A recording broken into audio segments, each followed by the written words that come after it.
would love Phish Tour, man. Holy shit. Welcome back to Wook Plus. I'm Weekend Wook, joined by Great Went and T. I got to be honest, guys. I was enjoying this show a lot. And then the encore hit, and I just right through the roof. I am so You mean the pumped up third right set? now. The third set. Holy shit.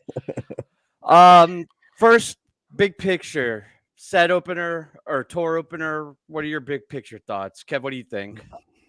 This Dr. Jamie and I were talking on Twitter, and she said this is a tour closer, and I agree with her. They came out like they've been playing for a couple weeks now. So tight. It's almost like they're doing a reverse tour, right? Like they do the backwards show, they're doing a backwards tour. Dick's is gonna suck.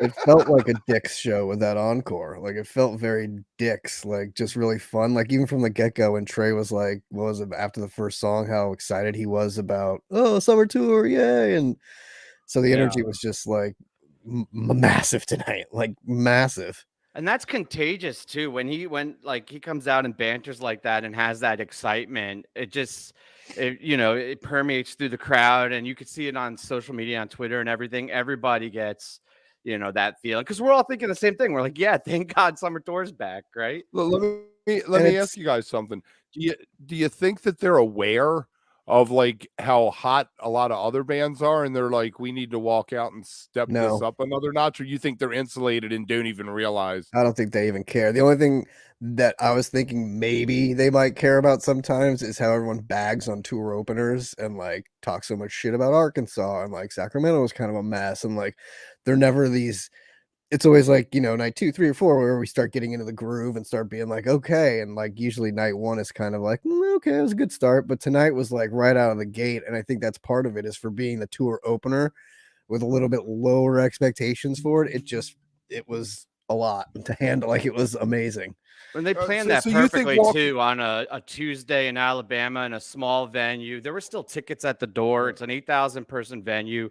They were coming in kind of low key. And Kev, I don't know, that's like a very individual perspective of like bands being hot, right? Like every year there's bands that are hot and bands that are not, and like I feel like they don't even listen to the same shit we do, so I can't imagine they would give a shit about what any other band is doing. Was he a little inspired from going to see like Giz at Red Rocks and Mike coming off of his tour and things like that? Sure, I'm sure that played into it a little bit. And Peach, Mike saw all those bands at Peach. And you could see how excited, like I said, he was in that, to start it off. So I think that just kind of got through the band. I think it was that whole thing. I like your idea, Travis, that expectations. Everybody walked into it with low expectations, so you only had to hit 500 to step above that. Right. Which I think they exceeded that, though, even with low expectations. Let's get into this first set. I'm going to throw this set list up here. Kicking things off with a safe one. I don't know if you guys caught this, but Blazon was actually the spring tour opener too. It's kind of that like that new safe sample. bet. Yeah, exactly. Sample opened like 5 tours in a row back in the 90s. And I mean, I feel like this was not anything special to write home about. It was pretty safe, but it was also very tight and really no mistakes. And I think set the tour up very well, right? Like you don't need to hit a home run on your first at bat. You just have to get that, get that first base hit. And get to first base. That's it. Get to first base. Well, and it's, it's a little, Kevin and I talk a lot about this on the Dead After show, about the first song sometimes is that slow pace. Like, let's build into it. Let's kind of get warmed up and then drop. And like, they didn't really have that tonight. It kind of just came out blazing, so to speak. There's I think Blaze One is a great nod to, which we haven't mentioned yet, Huntsville and NASA, and there are quite a few space references through the end. And then when we get to the encore, he just was like, yeah, this is all about the space. Well, and the PhD references tonight, what were there, like at least 2 or 3 that he kept bringing up too. So yeah, that first banter he had mentioned it about, this one's for you if you have a PhD. And then Martian Monster, I guess, was the first blatant space theme song. Too short, though. I mean, I kind of felt that way for the whole first set, right? Like every time they were really getting somewhere with something, it would kind of cut off. But with how solid they were playing, I'm kind of okay with that. But this one, out of all of them, was the most egregiously short. It just like it was funky and fun and had so much potential, and they were just right. I like 9 minutes. They kept it under 10. It was a nice, they built up like T and I have been saying, and they got to a nice peak when it boom. Let's get out of there and see what else we can figure out. And it's one of those, first night, right? So by the time it's played a few more times, we'll probably get. Oh, we'll get a second set one that's 20 minutes, definitely Right. somewhere. I want to take a quick moment and remind you guys, if you're watching this not live, to let us know in the comments what you thought about the show. We really enjoy hearing from the community and having that discourse after the after show. So it just keeps going, right? We had this awesome show we all enjoyed together. Now we're talking about it here, but let's keep it going and keep that conversation going. And after you comment, we will reply. Well, most of us. So most of the time. I mean, we're not promising every time. All right, so Martian Monster, obvious one, good for them. It's fun. It's a nice little what we were groove vehicle. just talking about. Space theme. Yep. Yeah. Oh, sorry. That's all right. That's all right. I was ready to move on to Moma. I was Martian was the one I was saying they cut too short, but right. Moma is Trey did it, I think, all 3 times, all 3 shows he did with Trey Band. I think I know Pier 6, I know New York, and I'm pretty sure it showed up at Levitate. So he was into it. He was loosened up. There was no rust on that one at all. No, it was very, very tight, short and sweet. Nice compact Moma, and really, really tight. Probably the tightest, one of the tighter jams of the first set, I think. T, what'd you think about that Halley's Comet? I always enjoy it. It's one of those songs. I hate to bring it up again, but it's like one of those songs like Identico where it's like a blank. It's got space to jam, right? Like it's got an area in it that you can kind of play around with and see where it's going to go in it. And I thought I'll skip ahead a little bit here, but I thought the transition into 46 days was, I thought it worked. I liked how it kind of like was hitting this point. This jam was kind of where it was, and then boom, drop right into that. So I like kind of the end of it. Halley's is always one of those songs. I think the funniest thing about that for me was it's kind of one of those sing-along songs, and you could hear the crowd really singing along with it, which I thought was kind of funny with all the discussion lately about singing at shows and whatnot. I promised the Twitterverse that we were going to leave the drama there, though. So we'll just leave that. We'll leave that there. I enjoyed seeing it, though. I thought it was kind of fun, and you could definitely hear it on the cast, the crowd getting into it and singing along. So it was good. I just think when they're doing that intro, there's 2 phrases that pop into my head. All right, take it back to the top, and it's one way to learn English. I'm like, I don't, and then they don't deliver. It's 6 minutes.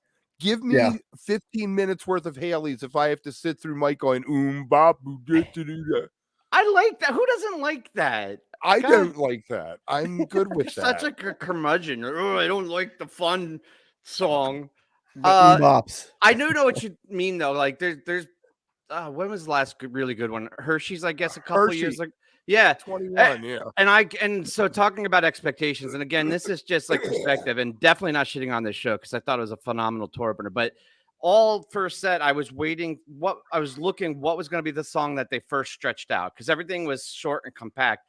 And Halley's was the one I thought when they first started playing. I was like, oh, here we go. Maybe they'll take it. And then again, actually with 46 days, I was like, all right, they transitioned out of it, but maybe this will be the one. And they kept not giving it to me. It was just a tease. Yeah. I like that. I like the transition into it. Granted, it was like only 6 minutes. And that's what I was saying though, Kev, is like that song has such a canvas to go places with that you could really take it out there and do something with it. And they just don't. They don't. It had the breakthrough, back in 97? Maybe it was the Hampton show, the second night of Hampton, where it really, totally blew up. And ever since then, I guess I've been like, all right, I want that. Right. I don't need the snack size. I want the full meal. Right. We got to get that back in my day music going. McGrupp brought up the Man Haleys. That was the other space theme show, right? Right. Yes. That was good. Why that night? That was weird. real quick, there's a lot of questions about the numbers next to the. Oh yeah, so let me explain this. These are the times. I know for the Dead and Co. for the Dead and Co. after shows, you guys were putting the number of times they played the songs Yes. during the tour. Hopefully, that's not going to happen with Phish. Hopefully, we're only going to have a couple of repeats. So these are rough estimates of the durations of the songs. We're not going to put in like seconds and everything, and they might be rounded down or up. But to give you a general sense, I think tonight they're all fairly compact, as you can see. I don't think we had anything, except for Yem that went over the 10-minute mark. But those numbers are the duration for this, and we'll keep that consistent throughout all the tour. We'll keep that consistent on this show. On the other show for the last 3 coming up this weekend, I'm still rolling with the over-unders because T and I have been talking about, we have little side bets going on about what songs are going to be played the most, and it looks like Althea, if anybody's keeping score out there. Yes, we are trying to confuse. I didn't want to, Zook. I didn't want to put that shit on there. Kev asked me like 15 times, and I did it just to shut him the fuck up. So actually, we might not do it all tour. It depends. It might not, and there definitely needs to be a space in between the last letter of the song title and the parentheses. Oh my god! Wow! Nobody proofread this. My fucking ADD or AD whatever is fucking ADHD. Yeah, whatever that is. Speaking of, where were we at? Letters. We were just talking 46 days a little bit. Yeah, 46 days rocked. Good for them. Another short one, 8 minutes. Blaze on 9 minutes. Moma 8 minutes. I'm good with this. I tweeted the other day, are we going to get a summer full of shorter songs so we can get more songs in, or are we going to get a bunch of longer? I think if this shows any indication, we're going to get the shorter things as we're going. I think you're going to get a mix. Holy shit. All right, take a breath. I think there's a mix because I think we got a couple of longer songs in the second set. I mean, and I think that it'll change from night to night. What's interesting about the 46 days, though, is even though it was compact, they were still patient in the start of the jam. The whole song didn't feel like it was going to be short. When they got into the jam, they took a breath. They settled into the jam, and kind of felt it out, right? They kind of started to take it. Now, they didn't stick with it, so it ended up in the end, in hindsight, being short. But I think there's a difference between you have a compact jam, like a micro jam, where it is very poignant, like we are hitting this phase, this phase, this phase, and everything is very type 1 and structured, versus a spacier jam that's just short. And I think we got a mix of them tonight.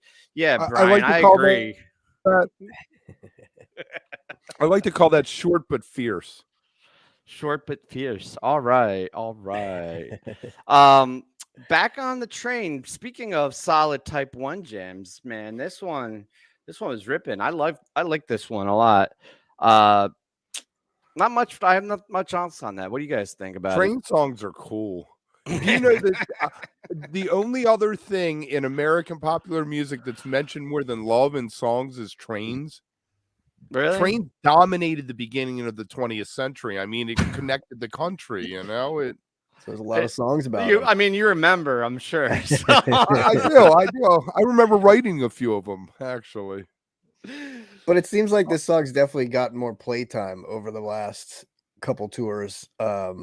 You know, I can remember times where there'd be a little bit more gaps in it, or I wouldn't have seen it for a few shows or even tours, you know, and then when you get it, you're like, oh yes. But I feel like lately it's really gotten into the rotation a lot more. Yeah. No, and it's a nice addition to any set list, I think, because it keeps the energy up. It's a fun dance song, which I think sometimes on Couch Tour, it's easy to forget the importance of danceability to songs, right? Like, but when you're actually there in the venue, I think songs that get you to move your ass are kind of important, right? Like, and I think it's good in that, it's strong in that sense. I like it. Backfield emotion. Yeah. You know what is not a very good addition to a set list? 555. Why can I even do this play one? it? Can I do this go one? ahead. I'll just get it and we can move on. 555 never fucks. Never. Right, let's talk Not about once. Yam. And it was even a 5 minutes, so you got the 5 minute on there. Look at that, right? You guys are crazy. I love that song. It just cracks me Go up. play the pick 4 tomorrow. Go play the pick 4. It's a Mike set killer, though. He reaches for it. It's out of his range. It's just, and Mike can sing, like, especially on his new album that just came out, the solo album. There's songs in his range that sound good. I don't know why he has so many songs that he tries to sing that are out of his range. It's just, why are you doing that? Fishman's part is so cool in 555. I love. That's what I was just gonna say. I love the back and forth between them and like his lines and stuff. It's fun. I don't know. It's one of the few Mike songs that I don't absolutely. I'm like, take a piss or something. Like I don't love it, but I don't hate it. And I joke about it a lot that it does always fucking. I love teasing everybody, you guys especially, about it. But I'm never. I don't know. I can take it or leave it, but I don't hate it. Well, what did you think about Yem, T?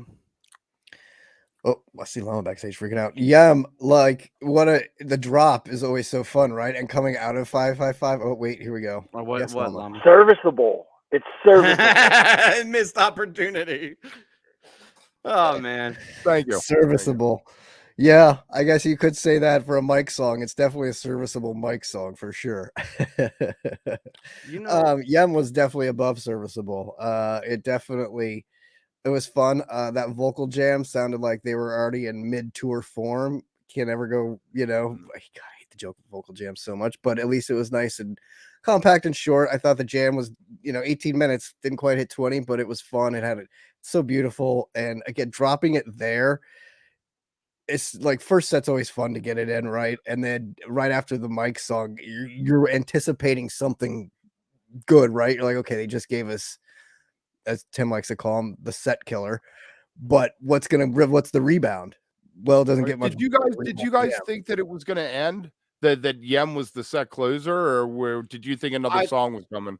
I was hoping that they were going to have the post vocal jam, and then end it. And it almost for a second there when they went into S.A.N.T.O.S, I almost thought it was going to be a jam, and then I realized it was S.A.N.T.O.S and was kind of disappointed.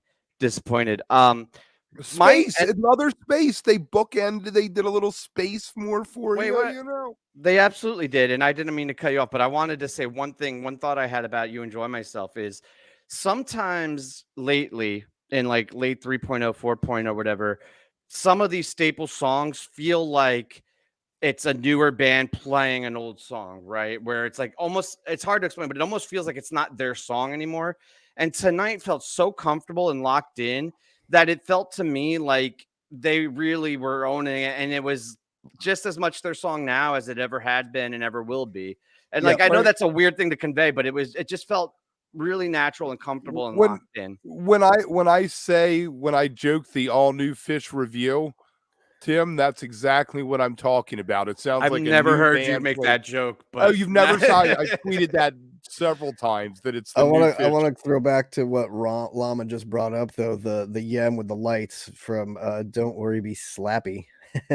But I was going to comment, the lights are always amazing. What my thing is this show, and maybe this is going to continue from tour. I don't know if it was maybe just the location of the cameras or what, but this was one of the most that we saw the lights in the live stream, considering how much bitching everybody does about just put the camera on the lights. Let's see more of the lights. Let's see. They cut more to the lights and that wide shot tonight. And there was actually a few times where, I think it was in the second set, the beginning of Disease or whatever, where he did the lights, and they did the things, and then he had a perfect cut to Trey ripping the guitar. So there was a lot. I don't know if they've practiced a little more of the direction and learned a little bit more of the songs. Been reading some notes. They've been watching the show, T. Seriously, honestly, there was a lot more. You could see the lights a lot more tonight, and the light rig looked insane. And that stage looked so big that the lights really filled that void, and it was really cool to see. Yeah, I think they've definitely enhanced that and have been paying attention. So this was good, a very solid first set. The vintage of the set, for those of you who are interested in those kind of stats, was an average of 2003, which is nice. I feel like these days that's pretty good, right? Like that. Why? What made it that? Oh, because of Martian Monster and S.A.N.T.O.S. The rest of those songs. Well, no, you had Blaze On was 15, Martian Monster was 14, and S.A.N.T.O.S was 18, and 555 was 13. So you had a lot of But overall, 555 sucks so bad that you think it's been around since 1.0. But overall, a vintage of 03, I'll take that any day. I think that was one of the concerns that a lot of fans are expressing going into this tour, was with the number of debuts and new songs that Trey has, and what they did in Denver with the Trey trio. People were speculating that it was going to be new songs, and they're going to forget all their classics, and oh my god, the world's burning, Phish is terrible. And it's like, no, it's okay, just enjoy the show. The lights were so good tonight that even Jen said it was a little better. See, it was a little better. You got the cuts a little bit more tonight. We love you, Jen. We love you, girl. All right, so let me do some housekeeping shit real quick. If you're new to the channel, or if you just haven't done it yet, go ahead and subscribe, because that's how you will get all of the best Wook content. We really do have some of the best Wook content you'll find on the internet. Also, like this video and ring the bell. If you feel so inclined, also, you can hit us with a super thanks or a super chat. That's that little dollar bill thing. It helps support the channel and keeps things moving here. And then also, for the rest of Dead & Co tour, we do the same thing. If you haven't seen that yet, 15 minutes after Encore, we'll be also doing this 15 minutes after Encore. Busy weekend coming up. Busy weekend. A lot of them. We'll be doing a double header this weekend. So we'll be doing, but luckily Dead & Co's on the West Coast, so we'll have a earlier after show for Phish and then a later after show. So it's crazy, but basically, like, subscribe, ring the bell, and just anytime you see a notification, tune in, because this is awesome. And then let me I'm gonna send shouts out occasionally to people. And tonight we're gonna send a shout out to Thrill House Gaming. He's over on Twitch TV. If you're into doing video games, that kind of thing, I know Tim and him were both ecstatic over Zelda. And, if you're on Twitter, find him. Will's my boy. I love him. Yeah, great guy. So make sure that you dig him up. And we're going to be throwing people out. And yes, Anderson, Weekend Wook did take the channel back. Kev has been more butthurt than ever about it. He ignored us for 48 hours. Take my damn channel back, motherfucker. All right, Set2. What we got? Set2 was fantastic. Oh, Kev, see, he's like, I can't have this. I'm gonna start taking it back over. All right, yeah. So we kept the space theme. What'd you think about that intro to 2001 tonight? With the Maria Lumbia?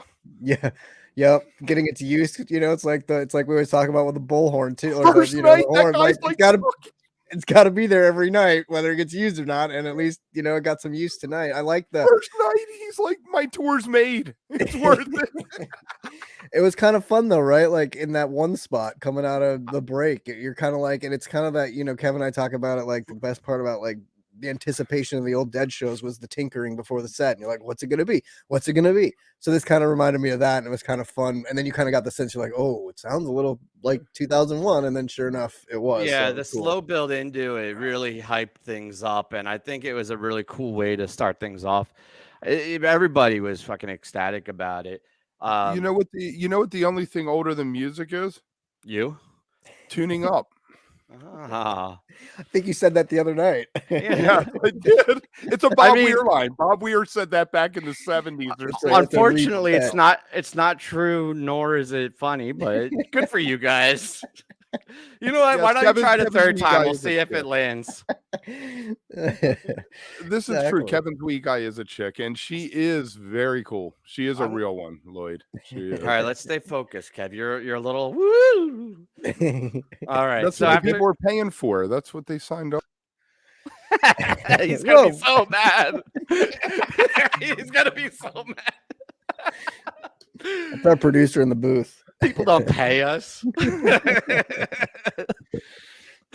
All right, so we finally, after the slow build 2001, got a little bit of a jam, something a little bit pulled out, and it was perfect timing. Disease again coming through. I don't know what it is about Disease, but I always am like not that excited when it starts. It's just you've heard so many Disease gems, like whatever, and then I'm always like smacked with it. I'm like, oh shit, this is great. I thought the same thing. It was like, oh, and you can say, they're going into it because Mike's doing his like, hitting the bass and like getting ready for it. You're like, okay, it's gonna be a disease. But once they get through the lyrics, the lyrics are fun. It's a danceable song, like you were saying, Tim. It kind of gets everybody grooving and it's fun and whatever. But the jam, man, like what it's become and like where they usually take it is just you get excited for that. There was the moment there where all four of them were definitely tight together and like on the same path, but we're all doing completely different things with conviction. I mean, Phish was just going wild with this like 16th super fast pattern, going nuts. And then Mike was doing this whole quarter note like rhythmic thing. But like, oh, thank you, Slappy. Can I call you Slappy? Is that all right? You're the man. I really appreciate it. But Mike is doing one thing, Paige is doing another thing, and Trey was just floating over. And all four of them were on completely different planets, it felt like, and yet completely tied together.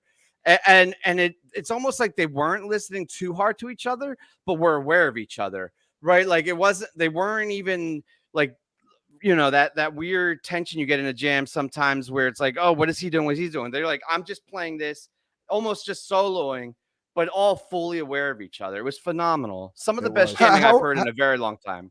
How are we working unfinished? If we have the times in the parentheses, go to phish.net and look at the footnotes. And if it says unfinished, then it was unfinished. Then awesome, Slappy. Because don't worry, be Slappy. It's funny, but it's a lot of syllables. Kev, what did you think about that disease? I guess I felt from when they dropped into the jam that they weren't going to push it that far. It seemed like they were being economical, maybe is a good word, like they were pacing themselves going through it. And we got 16 minutes, so it was respectable instead of serviceable. And I don't know. I always want more with the Down with Disease. I want the 25-minute one. I know you don't go back and re-listen, but I think you should go back and re-listen to this one because the last 10 minutes of it were stellar. I mean, honestly, like I stand Phish hard, obviously, and like I'll talk positive about it all the time, but really I felt like the end of that jam was just absolutely stellar. Yeah, I agree. Yeah, and then we got a twist with some samples. I'm pro sample, by the way, fully pro sample. Yay, samples. Break out the beaver, baby. Although now come to think of it, samples and woos in the same song is a little much. I don't know if all right. Let's just do this, okay? All right, let's do this. I am all about audience participation, and let me just say, I'll leave it at this, but from the beginning, they have always, as a band, encouraged audience participation, the secret language stuff, the woos, trying to get everybody to do the Meatstick and a Swego.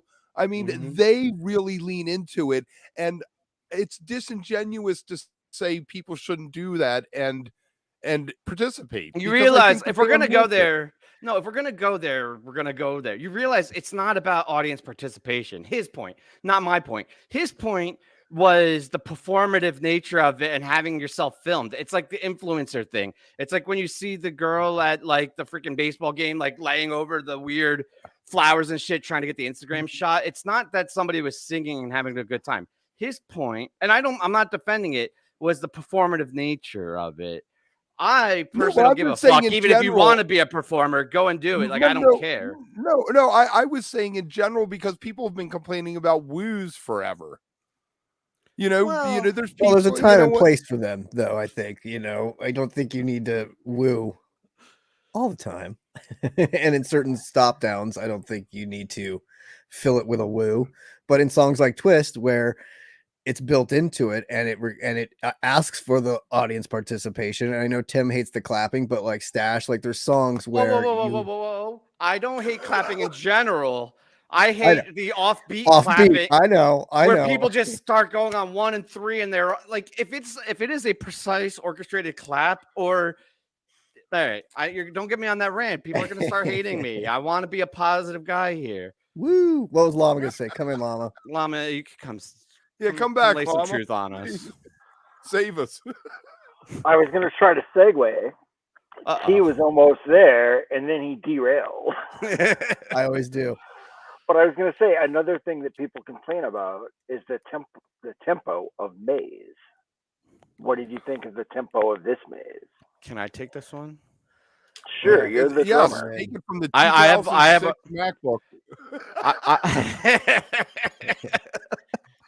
I thought the Maze was a little down tempo to start. Actually, it felt a little draggy, but there was a section right before the climax where you can hear Phish pulling it, and he was like on his back. I almost like it was a cartoon. He was like, "Guys, get on my fucking back! I'm pulling you up this mountain."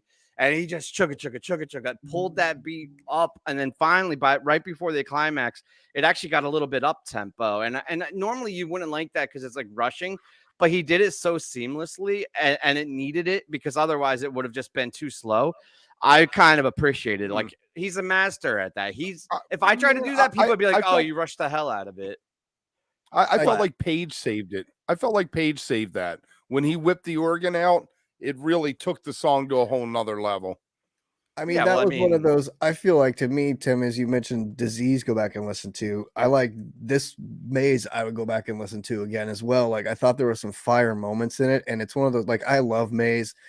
The location, like Cavern of Shame, Hall of Dismay, is in my title of my Twitter bio. Like, I love this song. I've always loved this song, and it was the one song in this set, and actually in the whole show, like.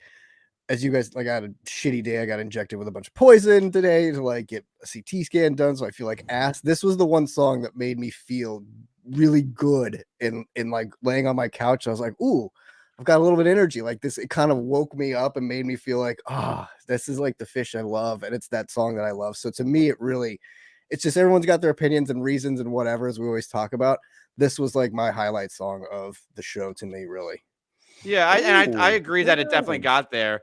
I just feel like it was dangerous at the start. It started a little sometimes rocky and could have fallen apart. A lot of times it is. A lot of times these days it is, and it's a little unsure of like the footing to get it going. But I thought once they kind of did and where they went with it, it was only 10 minute. The last 6-7 minutes of it were raging. I thought, to me, like it just sounded like I agree. What I wanted to hear. So remember when they did Slow Maze and everybody got super butthurt? Well, everyone never played fast again. You know, there's a group of people out there who want Slow Maze to come back, and I don't. Yeah, eventually. Why not? No, they deserve to have a voice, but it doesn't need to happen. I wanted to come back mostly to piss you off and just to see you cringe about it. Not just Kev's melt, but all the melts. I mean, the whole thing with Maze, why it works, the lyric and everything about it is the paranoid nature of that pace of it that you're running through. It's like you can close your eyes and it's The Shining or Harry Potter when you're running through the maze and there's, the corners and. Yeah. No, I don't disagree with you, but I think variations are cool. Not when they become the norm.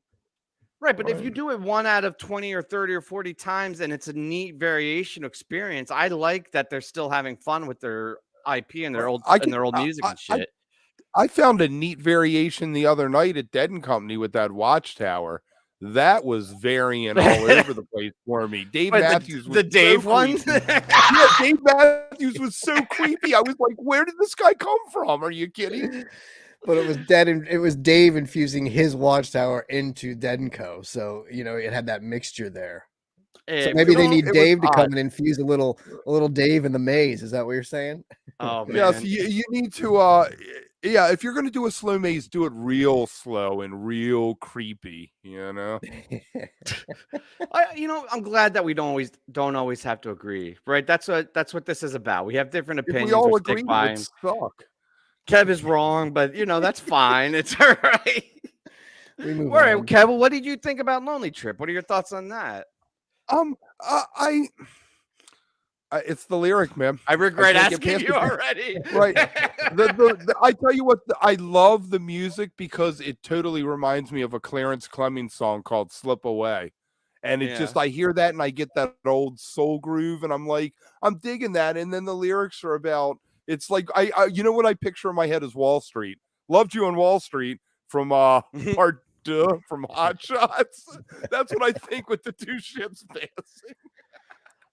This song has grown on me a lot. I was a hater and now I'm kind of into it. T, are you pro Lonely Trip or are you still I was negging very on it? pro into it tonight. I thought it was a really good plate. Like you had to get a slow down song after the Maze anyway. And I thought tonight, again, I was in such a mood after the Maze that I thought it sounded beautiful. Like I thought Trey's lyrics tonight and like the calmness of it and the way he sang it and kind of just let it go. I really liked it tonight. I don't know. It's really, I never hated it because I always thought it was like a unique, to me, Kev, I like the ship's passing line. Like I always think of like, it's just a unique line of like, oh, if we happen to see each other or like, you know, our paths cross, whatever. Yeah. I liked it. Au revoir. It's really growing on me. I love those It's lyrics actually. It's super it's very romantic. French. Yeah. Very French. Well, yeah, I agree. Like an old French flick, you know, like a Very. rom-com type thing. I like it. And Where I the agree with bridge you got though. saved or, you know. No, but I agree with you Oblivion. 100% that coming out of that maze was prime placement. I think it worked extremely well in that spot. It was beautiful. Can we do a request? Because we know that Trey's going to be watching. A Life Boy, the first night of North Carolina would be. I'm really glad that you interrupted for that. That was an awesome addition. Can I start Oblivion? I know you really want to talk, so let me ask you a question that's, you know, impertinent on this path we're on. Oblivion debut, the first debut of tour. What'd you think? I was so excited. I was tweeted out, here we go. I wasn't sure that it was going to show up tonight. I figured they'd hold it till tomorrow night, but it is not a Love and Light lyric. It's a little bit dark. I mean, Tom Marshall tweeted that picture with the devil and the lyric to it. And I'm like, yes, let's do a little bit of this. Because the world everything isn't right, Trey. I'm sorry. We need Oblivion is what we need more than that. Zook, do not encourage this motherfucker. I swear to God. I know what you're doing, Zook, and I will not have it. He's still high off his playing that he got. So like now he just feels like he could just keep throwing shit out into the universe and it'll happen. There were 40,000 very happy people that saw that playing wheel playing. I was one of them. I'm not saying it was bad. I'm just saying you like now you throw things into the universe. And I cannot. I will not take credit for it. No one's ever said to me, yes, we listened to you doing that, but once it's out there, it's out there, and you know that's what you're trying. You're just hoping somebody catches it. Oh, Jesus Christ! What have we done? What did you guys? What have we done? What did you think? Well, we knew we heard Oblivion from the Trey shows at the Mission, right? Yeah. What did you think of it becoming the full band? It transitioned beautifully. It works so well with Phish. They nailed it. They were ready for it. You could tell that they were excited to play it too, right? Like that. This wasn't one that, because sometimes maybe I'm projecting thoughts into their heads, but it feels sometimes to me like Trey's excited about this song. Okay, but let me do that because we're here, right? So let's fucking do that for a second. Jesus. Sometimes it feels like Trey's excited about a song, but the band's not excited, or at least they're not locked in, or they're unsure, and they or sometimes Mike, right? Like it's a Mike song and he's really excited about it, but you can tell that it's not unanimous across the band. I felt like the whole band was locked in with Oblivion tonight and ready to go with it, and you know, it was compact. The jam didn't go super far up, but it was nice. It gave us something there. It gave us, you know what it gave us the roadmap. It gave us the potential of what this song has. Now, after hearing it tonight, I am absolutely excited to see the next time they play Oblivion, and I think it's going to only get better from here. That's, I would say, great debut for it, like really solid debut, and yes, I can't wait to see as they play it more where it goes and what we get out of it. And to Kev's point, the darkness, if it goes into darker songs lead into it, where it sits in the set list, like where we get it going forward. So yeah, I think it's got great potential. What other tunes are you two looking for out of that new batch? I don't care. Whatever they do. Nothing that I'm like, oh man, I can't wait. You know what I mean? But as they play them or as we hear them, it'll be interesting to see how they sound with the full band and the potential that it lays down for what they can do with it. You know what's weird, Kev, is we did the Mission review or whatever after that weekend, and I listened to every one of those songs like 3 or 4 times, and I had them so well in my head, and they're gone already. they're gone. None of them hold you, right? None of them It held isn't me. a maze, right? It isn't a maze that's going to spend the rest, and maybe that's because we're all old. I mean, you're the youngest, Tim, but we're all pretty old. Maybe if I was 17 and heard those songs, they might be the roadmap for the rest of my musical life, you know? Yeah. Or the ones you want to hear and be like, oh, I can't wait to hear, like, grow with that song as it grows. But there was one. Go ahead. That's not to say that there's not potential with those songs, though, because right. One thing that Trey has been doing in recent times is he was using earworms as his method of selecting. So he would play a song, try to forget it, and then if he remembered it, that was how he was like, oh, this is going to be a good song, right? And that's kind of the idea of the song. And we ended up with Ruby Wave. Right. Well, you ended up with like Soul Planet and Set Your Soul Free and the whole Soul Suite, right? Because they're catchy songs, but I don't know if that's the mark of a great song. Like, it's one thing, one consideration, but the fact that I don't remember all the Mission debuts doesn't necessarily mean that you don't have potential. One of you guys has an echo. I didn't want to bring it up, but next time we do this, you guys should, take care of that shit. Anyway. The song that, well, just let me say, the song that I want to hear make the jump is On Pillow Jets. I remember you saying that song has potential. Yeah. Well, you wanted it. You called that for the New Year's, so I think you want it to take off just so that you can get your New Year's prediction right. No, you know what New Year's is going to be. Go ahead, Llama. I should say, speaking of potential, that Chalk Dust Torture didn't really live up to it, did it? Like, it felt like it was going to go somewhere. Go to bed. I think that the New Year's thing is going to be Wave of Hope. Okay. I think that's what the New Year's thing is going to be. It's going to be, that song is going to be such a monster this summer. Tomorrow night when they it's a weird pivot for the tour opener post-show to New Year's. we're on summer tour night 1, but you brought up you're really selling me on this. All right. What did you think about that Chalk Dust, Kev? I like the end. Yeah, I like that they. I like it as a beginning, a middle, and an end. 11 minutes is the perfect time for that. As much as I'll take a 25-minute Down with Disease, I want Chalk Dust to be more compact. Okay. Yeah. I don't have anything to add. I agree with you. I thought it was a good closer. Little did we know we were going to get a set 3 after it, but it felt like a good way to end that set. And I thought it kind of was like the Maze. It didn't start out so wonderful in there, but it rose to the occasion. It had a cool ending. By the end, they were ripping. Like, Trey was having fun with it, doing it, and left everybody thinking, all right, that was a great way to end the show. What are we going to get for an encore? It's funny you said ripping. That was my only note, and maybe I was getting lazy on my notes as we got towards the end of the show, but ripping was the best way to describe that disease, that Chalk Dust. So cool. Well, we have a second set break now. Usually we go right into encore, but we had to break the encore into a third banner. So let me remind you again, like, subscribe, ring the bell for notifications. Let us know what you thought about the show in the comments if you're watching afterwards. And don't forget to tune in 15 minutes after encore for the rest of tour and the rest of Dead & Co tour. Holy shit. We've said this so many times. I could just let it roll off the tongue. Let's get into this encore.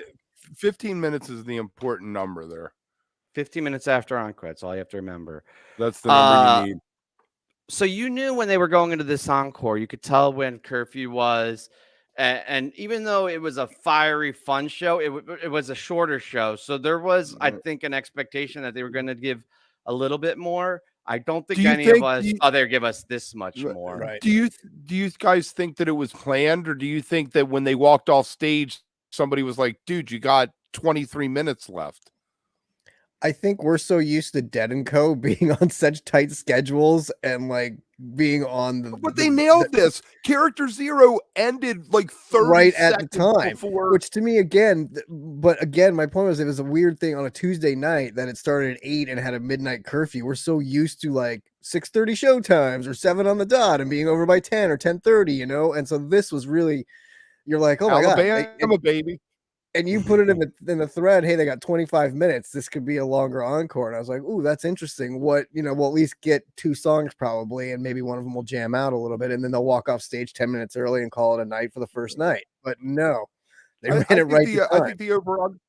I think the over-under was at 2.5 songs on this, and they were like the Ravens just going down the field. This is where it felt like Dick's to me, though. This felt like a Dick's encore type thing because it just kind of kept going, and you got the Icculus thrown in there after the fuck your face. Like, I was like, ooh, all right, sweet. Like, I mean, well, we can go through. Meatstick first was very fun. You guys are fucking hyped up. You're just like, let's go to the well, it kind of all goes together. So it was like really exciting that it was this much. And like I was saying, Kevin and I coming off Dead and Co, where sometimes they don't even walk off stage and just do an encore real quick, or don't even do the encore because they're at time and end with another song. This was really different, and it was cool. And Phish took their 4 minutes. They went, you know, did whatever they do backstage for 4 minutes. They always do. They're professionals.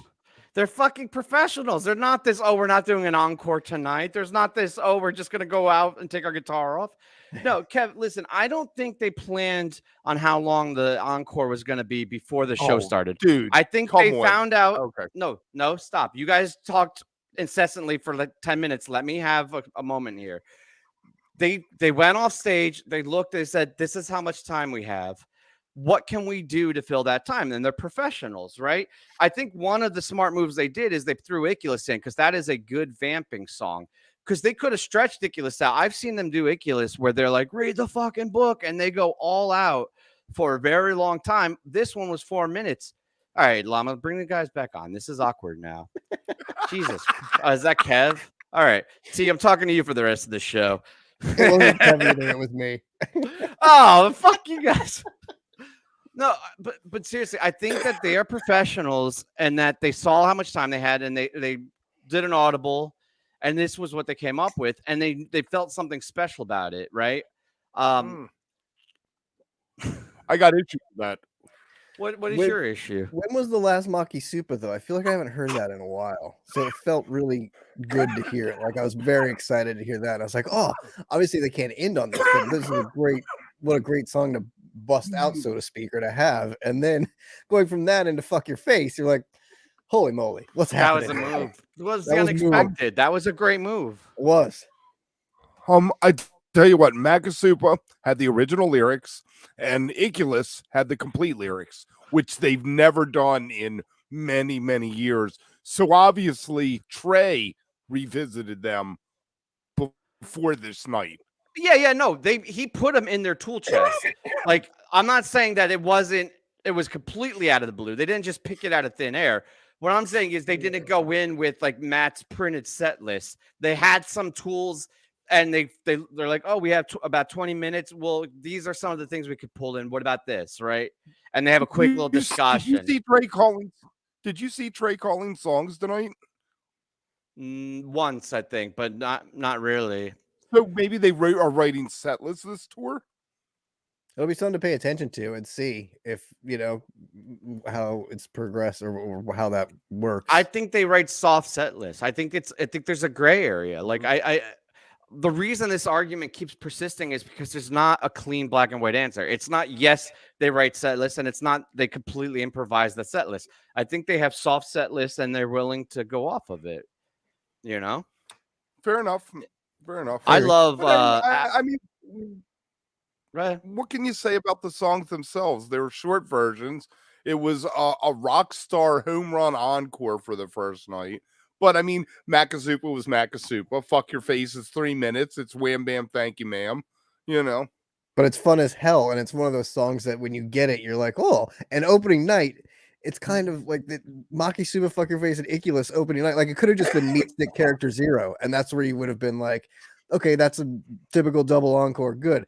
but to throw the Makisupa in there, the fucker facing the Icculus on night 1 to get an Icculus night 1, like you had to, like that's one of those wow, like they really Phish it being Phish, right? Like pulling something out of their bag that you're not anticipating. And maybe to your point, Tim, it's that it's a small arena, it wasn't sold out, it was one of those like let's do something special and something crazy here, and that's what they ended up doing. It was excellent business, and it's funny because like Phish always talks about being removed from Phish Inc. and the business side of it, but this ENCORE was better than any marketing or any social media or anything else they can do. Everybody's doing this.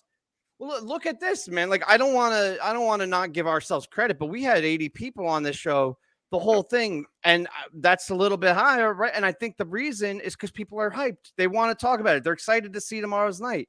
And I think that's exactly what this show did, is it set up the rest of the tour beautifully. We are going to have a fantastic tour, and I am unbelievably excited to recap it with you guys. 15 minutes. You know that? 15 minutes after ENCORE every time. All right. I agree. 15 is the magic number. You guys got anything else you want to say? Down nicely, and I'm really looking forward to the rest of the tour. This has been fun. Just make sure you tune in tomorrow. Follow all our socials. We're on Instagram. I think we're on Thread now. Even we're on Twitter. We're on Facebook. Thread. We're all at Blue Sky, Mastodon. We're fucking everywhere. You can't escape us. Come find us. Right. Come find us. Follow us. We won't follow you back because we had this thing where only the 4 people we follow are the 4 of us. But follow us. Thanks for watching. See you tomorrow.